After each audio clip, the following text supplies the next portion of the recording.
Hello everyone, welcome back again to Srifki channel.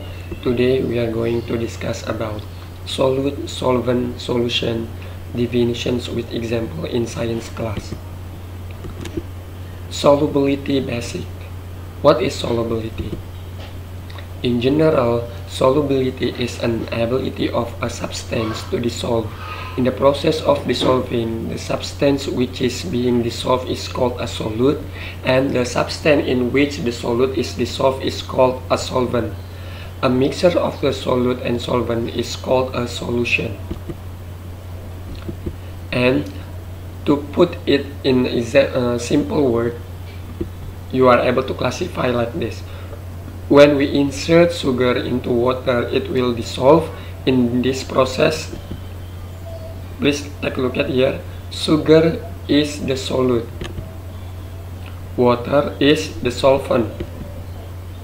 One of the characteristics of the table sugar is its solubility in water. This was a definition of a solubility as it used in a common language. Now let's see solubility as chemists understand it. Solubility is understood as a maximum amount of solute that dissolve in a solvent at so-called equilibrium. In chemistry, an equilibrium is a state where reactants and products reach a balance. No more solute can be dissolved in the solvent in the set condition, temperature or pressure. Such a solution is called a saturated solution. And we are able to put it in simple word. Like if you take 1 liter of water and you start dissolving table salt in it, chemical formula of salt is like here. Temperature of water is 25 degrees Celsius and pressure is 1 atm. Atmosphere standard pressure is the open air on earth. Here you should be able to dissolve exactly 357 grams and not a gram more. The rest of the salt will stay on the bottom as a residue and will not dissolve. Solubility of salt in water is therefore 357 per liter. When this amount of salt is dissolved, the solution reaches its equilibrium. A chemical substance which dissolves in water has a fixed solubility. If it does not dissolve, its solubility is zero. Many of these solubilities have been measured and special charts are produced displaying solubility of many substances at once. Here to complete our introductory to solubility, we will describe two groups of substance in case of which solubility measure cannot be applied, and this is called like miscible and immiscible substances. What are they? Some substances like water and alcohol can be mixed together and create a homogeneous paste in any proportion. A solubility measure cannot be applied to such two substances. Such as substances are called miscible. And on the other hand, if two substances cannot be mixed together like water and oil, they are called immiscible. Now, when you know what solubility really is, you can check out why do things dissolve, where we explain in detail may some things dissolve and some do not. Let's check it out. Why do things dissolve? Why sugar dissolve in water? There are certain part why the sugar dissolve in water. For the first is like intermolecular forces. In the process of dissolving, molecules of the solute are inserted into a solvent and surrounded by its molecules. In order for the process to take place, molecular bonds between molecules of solute, example sugar, have to be broken and molecular bonds of the solvent also have to be disrupted. Both of these require energy. Okay, and second is, why do you think sugar dissolve in water? Example of sugar here. When sugar dissolves in water, new bonds between sugar and water are created. During the process, energy is given off. The amount of this energy is sufficient to break bonds between molecules of sugar and between molecules of water. This example is relevant to any solute and solvent. If the bonds between solvent or solute are too strong and there is not enough energy provided while dissolving to break them, the solute will not dissolve. And we try to find another example. And another example is like an example of salt or ionic compounds. The same energy rule can be applied to salts. They are built of positive and negative ions which are bound together by the force of attractions of their opposite charges.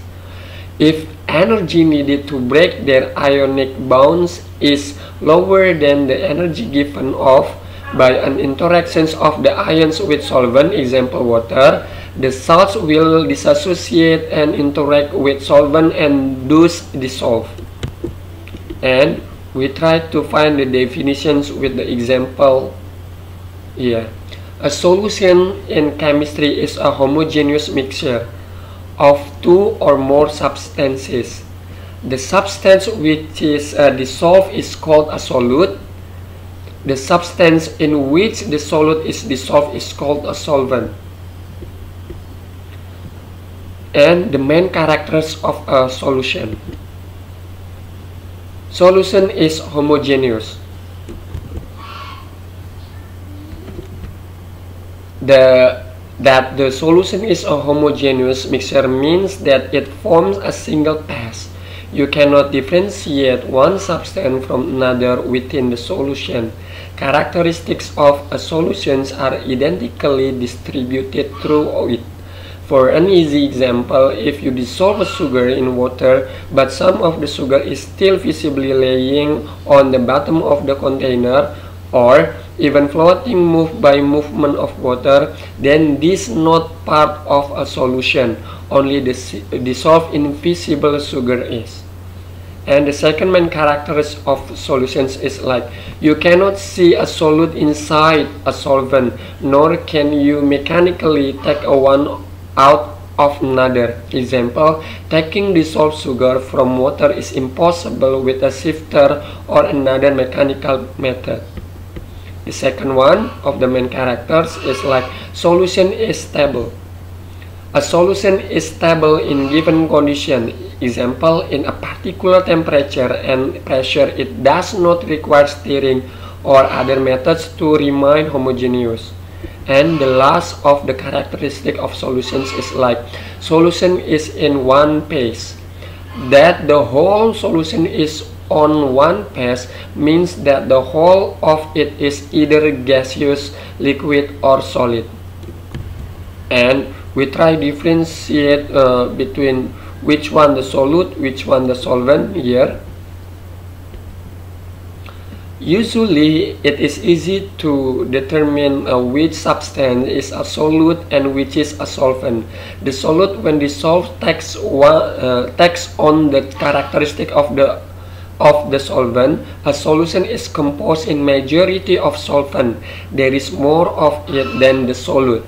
A sugar dissolved in water seems to take on its characteristic, and there is more water than sugar in the solution. Example of the solutions here. Common example of a solution in everyday life is a salt or sugar, solute, dissolved in water, solvent. Below you can find a link to further example of various types of solutions with a more detailed explanations here. Like solution, definition, hypo-isotonic solution. I differentiate between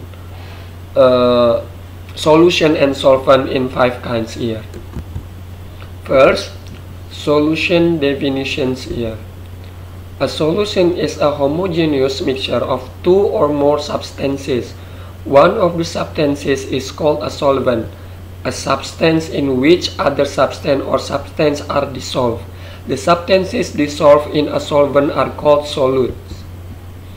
A solution can exist in a solid, liquid, or gas form depending on mixture, a substance, and external conditions such as temperature and pressure.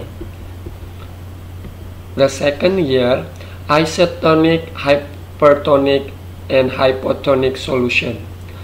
Terms isotonic, hypertonic, and hypotonic are usually used when a reference to cell of a living organism is made, but it can be generally used to compare concentrations of a solute into solution. Isotonic solutions like isotonic solutions are two solutions that have the same concentrations of a solute, and whereas the hypersonic solutions like a hypertonic solution is one of two solutions that has a higher concentrations of a solution, and the last is a hypotonic solution. It is like a one of two solution that has a lower concentrations of a solution, and there are 5 year like solution definitions. Hypertonic we divided by 5 year, and then we move to the factor affecting solubility. For the first, the factor is like a temperature. Basically, solubility increases with temperature. It is the case for most of the solvents. The situation is true different for gases. With increase of the temperature, they became less soluble in each other and in water, but more soluble in organic solvents. Second factor affecting solubility is like a polarity. Basically, solubility increases with temperature. It is case for most the solvents. The situation is though different for gases. With increase of the temperature, they become less soluble in each other and in water, but more soluble in organic solvent. And 3 is like factor affecting solubility is like a pressure, solid and liquid solute. For majority of solid and liquid solutes, pressure does not affect solubility. And 3, gas solutes. As for gases, the Henry's law states that solubility of gas is directly proportional to the pressure of this gas. This is mathematically presented as P equal Kc, where K is a temperature dependent constant for a gas. A good proof of Henry's law can be observed when opening a bottle of carbonated drink. When we decrease the temperature in a bottle, the gas that was dissolved in the drink bubbles out of it. And next is like a molecular size. The larger the molecules of the solutes are, the larger is their molecular weight and their size. It is more difficult it is for solvent molecules to surround bigger molecules. If all of the above mentioned factors are included, a general rule can be found that the larger particles are generally less soluble. If the pressure and temperature are the same, then out of two solutes of the same polarity, the one with smaller particles is usually more soluble. And the last of the factor affecting solubility is like stirring increases the speed of dissolving. Stirring does not have an effect on solubility of a substance, but everyone knows that if he puts sugar in his tea and does not stir, it will not dissolve. Actually, if we left the tea to stand for a long enough time, the sugar would dissolve. Stirring only increases the speed of the process. It increases move of the solvent what exposed solute to fresh portions of it, thus enabling solubility. As molecules in liquid substances are in constant move, the process would take place anyway, but it would take more time. And the last for our discussion is like a level of solubility. Below we describe commonly used terms which describe level of solubility. These descriptive levels can be found in literature and usually they refer to range of solubility listed below. The range are a guideline, not fixed exact figures, and are used to loosely describe solute solubility levels rather than to separate them out into different groups. Like when we want to create like categories like descriptive level very soluble, parts of solvent per 1 per of a solute material less than 1. But in the last is practically insoluble or insoluble is like more than 10,000. I think today is enough for our discussions about the solvent solution and reliable. And then if this video is useful for you all, please like, share, and subscribe my channel. Thank you for the next our material. See you.